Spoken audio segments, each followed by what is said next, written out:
Hi guys, so today I'm going to be showing you how to build a 2x2 piston door. As you can see here, so what you want to do is break 3x2 hole in the ground. It's too deep. Go down here and fill this up with redstone.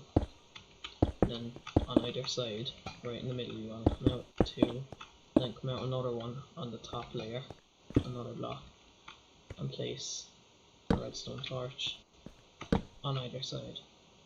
And then you want to have a trail of redstone dust leading to that.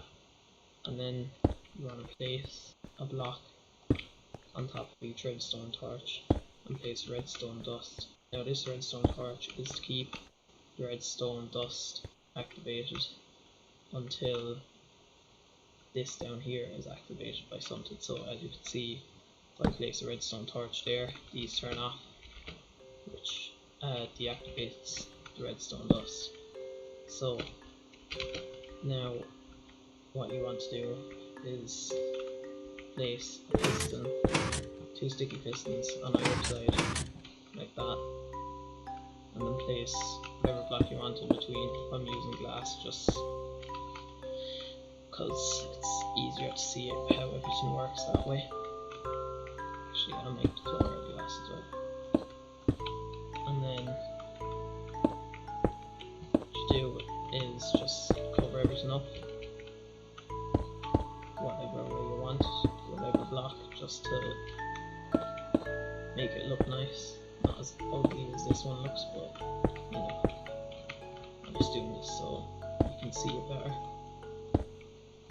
And then once you have that done, you can hook up maybe a daylight sensor or a tripwire.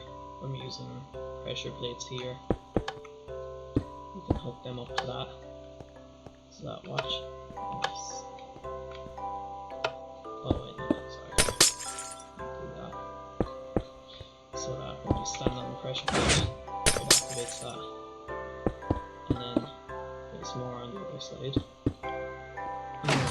And once these are pressure plates it'll allow you to walk straight through.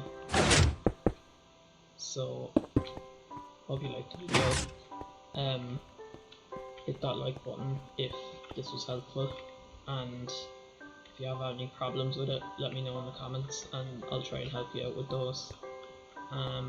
But yeah, like and subscribe. Thanks for watching, and I'll see you in the next video.